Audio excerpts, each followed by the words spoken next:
দর্শক, ক্ষমতাচ্যুত সাবেক প্রধানমন্ত্রী শেখ হাসিনার একের পর এক গণমাধ্যমের সাক্ষাৎকার এবং সেই সাক্ষাৎকার নিয়ে ভারত কি বলছে, এরই মাঝে বাংলাদেশ সরকার ভারতীয় হাই কমিশনারকে তলব করে এই ব্যাপারে কঠোর অবস্থান ব্যক্ত করেছে।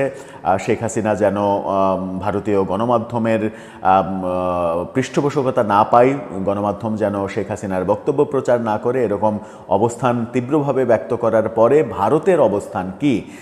শেখ হাসিনার এই আন্তর্জাতিক গণমাধ্যমগুলোতে একের পর এক সাক্ষাৎকার, তার নিউজ প্রকাশ এবং এক ধরনের আধিপত্য বিস্তার করা, এই ব্যাপারে ভারত কি বক্তব্য দিল, ভারতের অবস্থানটা কি, সেটা বোঝার চেষ্টা করব। শেখ হাসিনার একের পর এক সাক্ষাৎকার, গতকালকেও বিবিসি বাংলা এবং আল জাজিরাতে গুরুত্বপূর্ণ দুটো খবর। বিবিসি বাংলায় সাক্ষাৎকার, আল জাজিরাতে নিউজ এবং রয়টার্সে শেখ হাসিনাকে নিউজ। গতকালকে একই দিনে তিনটি গুরুত্বপূর্ণ আন্তর্জাতিক গণমাধ্যমে শেখ হাসিনা এই ব্যাপারগুলো বেশ চাঞ্চল্যের সৃষ্টি করেছে।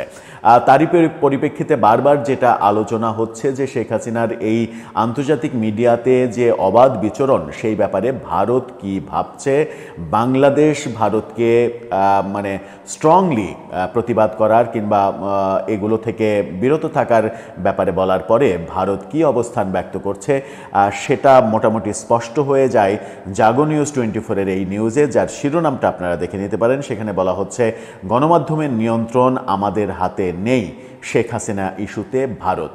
অর্থাৎ ভারত বলে দিয়েছে গণমাধ্যমের নিয়ন্ত্রণ আমাদের হাতে নেই, গণমাধ্যম স্বাধীন, সার্বভৌম, তারা তাদের মতো করে কাজ করছে, এটা নিয়ন্ত্রণ করা আমাদের পক্ষে সম্ভব নয়।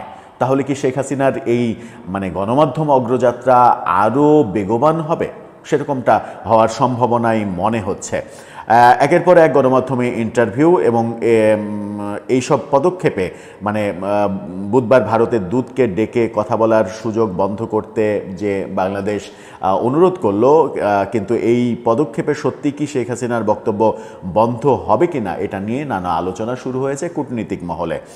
কারণ ভারত বলছে শেখ হাসিনাকে তারা আশ্রয় দিয়েছে ঠিকই, কিন্তু তিনি কার সঙ্গে কথা বলবেন বা বলবেন না সেটা নিয়ন্ত্রণ সরকার করতে পারে না, কিংবা ভারত সরকার গণমাধ্যমও নিয়ন্ত্রণ করে না। গত কয়েক সপ্তাহের মধ্যে আন্তর্জাতিক গণমাধ্যমে রয়টার্স, এপি, বিবিসি নিউজ 18 সহ ভারতের বেশ কিছু গণমাধ্যমে সাক্ষাৎকার প্রকাশিত হয়েছে।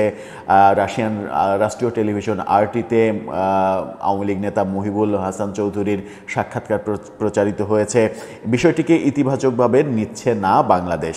শেখ হাসিনাকে মূল ধারার ভারতীয় গণমাধ্যমে কথা বলার সুযোগ দেওয়া বাংলাদেশ ভারত সম্পর্কের জন্য মোটেই সহায়ক নয়, এমন যুক্তি তুলে ধরে এই সিদ্ধান্ত পুনর্বিবেচনার অনুরোধ জানিয়েছে ঢাকা।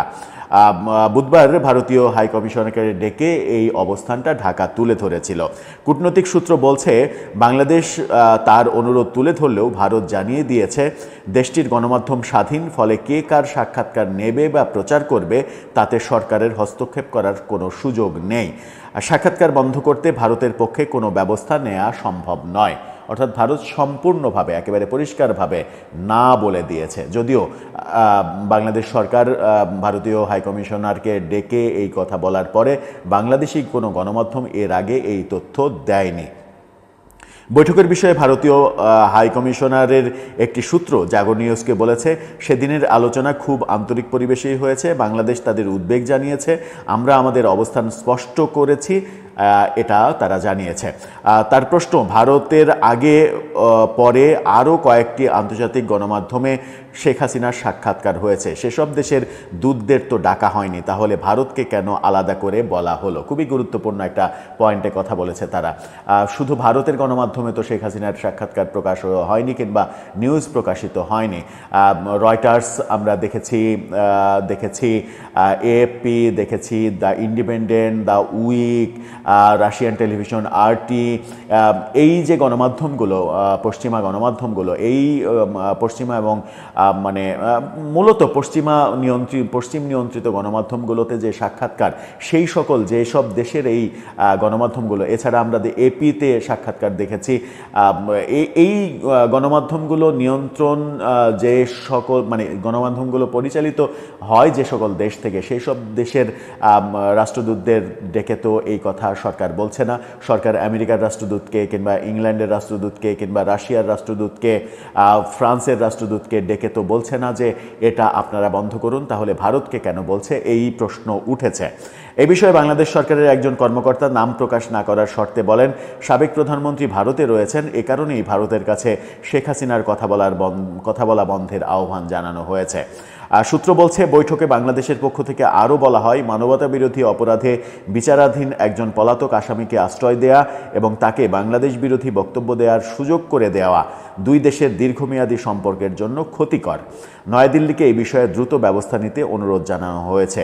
সাবেক রাষ্ট্রদূত শফিউল্লাহ মনে করেন, ভারত সরকারের সক্রিয় সহযোগিতা ছাড়া শেখ হাসিনার এই ধারাবাহিক সাক্ষাৎকার সম্ভব নয়। সেটা ভারতে হোক এবং বাইরে হোক, এই অবস্থা সম্ভব নয় ভারত সরকার যদি সাক্ষাৎকারের অনুমতি কিংবা ব্যবস্থা করে না দেয়। তিনি বলেছেন, গত 15 বছর ভারত শেখ হাসিনার সরকারকে সব সমর্থন দিয়েছে। বিতর্কিত নির্বাচন হোক বা রাজনৈতিক সংকট, সব সময় ভারতকে আঁকড়ে থেকেছে আওয়ামী লীগ সরকার। সম্পর্ককে সোনালী অধ্যায় বলাও যেতে পারে। এখন আবার অজিত দোভাল একটা মন্তব্য করেছেন যে দুর্বল শাসনই তার পতনের কারণ। এটা পরিষ্কারভাবে হাসিনার প্রতি ভারতের আস্থাহীনতার প্রকাশ। সেগুলো কাটাতেই ভারত যে সম্মানহানি কিংবা মর্যাদা ক্ষুণ্ণ হয়েছে অজিত দোভালের এই মন্তব্যে, সেটা কাটানোর জন্যই একের পর এক আন্তর্জাতিক গণমাধ্যমে সাক্ষাৎকারের ব্যবস্থা করে দেয়া হচ্ছে, এটাও বলছেন এই বিশ্লেষক। শেখ হাসিনা যে নিরাপত্তা বেষ্টিত পরিবেশে আছেন, সেখানে কোনো গণমাধ্যম সরকারের অনুমতি ছাড়া তার কাছে পৌঁছা এটা কোনোভাবেই সম্ভব নয়। শফিউল্লাহ আরও বলেছেন, শেখ হাসিনা নজরবন্দি অবস্থায় থাকায় সরাসরি সাক্ষাৎকার নেওয়া সম্ভব নয়। তবুও ভারতের শীর্ষ 3 গণমাধ্যমে প্রকাশিত তার লিখিত সাক্ষাৎকার, এই পুরো আয়োজন ভারতের উদ্যোগেই করা। তার মতে, জাতীয় নির্বাচন ঘিরে ভারত বাড়তি তৎপর হয়ে উঠেছে এবং শেখ হাসিনার এই ধারাবাহিক প্রচার দুই দেশের সম্পর্কেও নতুন উত্তেজনা তৈরি করতে পারে। সাবেক এই কূটনীতিক বলেছেন, শেখ হাসিনার বিরুদ্ধে যেসব অভিযোগ রয়েছে সেসব বিচার বাংলাদেশেই হওয়া উচিত।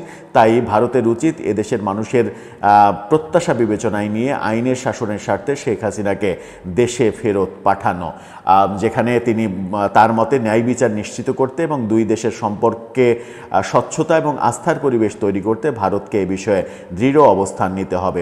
এই বিশ্লেষক শফিউল্লাহ, সাবেক কূটনীতিক, তিনি বলছেন যে শেখ হাসিনাকে ভারতের উচিত বাংলাদেশে ফেরত পাঠানো, যেন বিচারের মুখোমুখি করা যায়।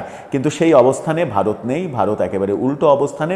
ভারত প্রমাণ করেছে যে শেখ হাসিনার জন্য, শেখ হাসিনার পুনর্বাসনের জন্য যা কিছু করা লাগে সেটা তারা করবে। তারই একটা প্রাথমিক বড় পদক্ষেপ হিসেবে দেখা যাচ্ছে যে বিশ্বের তাবৎ বাঘা বাঘা মিডিয়াতে শেখ হাসিনার সাক্ষাৎকার প্রকাশ করা হচ্ছে, যেটার পরিপ্রেক্ষিতে ভারত বলছে যে গণমাধ্যম কি করবে না করবে, কে কি বলবেন না বলবেন, এটা নিয়ন্ত্রণ ভারত সরকার করে না, গণমাধ্যমের কণ্ঠরোধও ভারত সরকার করে না। সুতরাং বাংলাদেশ যে অনুরোধ করেছিল ভারত সরকারকে, সেই অনুরোধ ভারত প্রত্যাখ্যান করে দিল।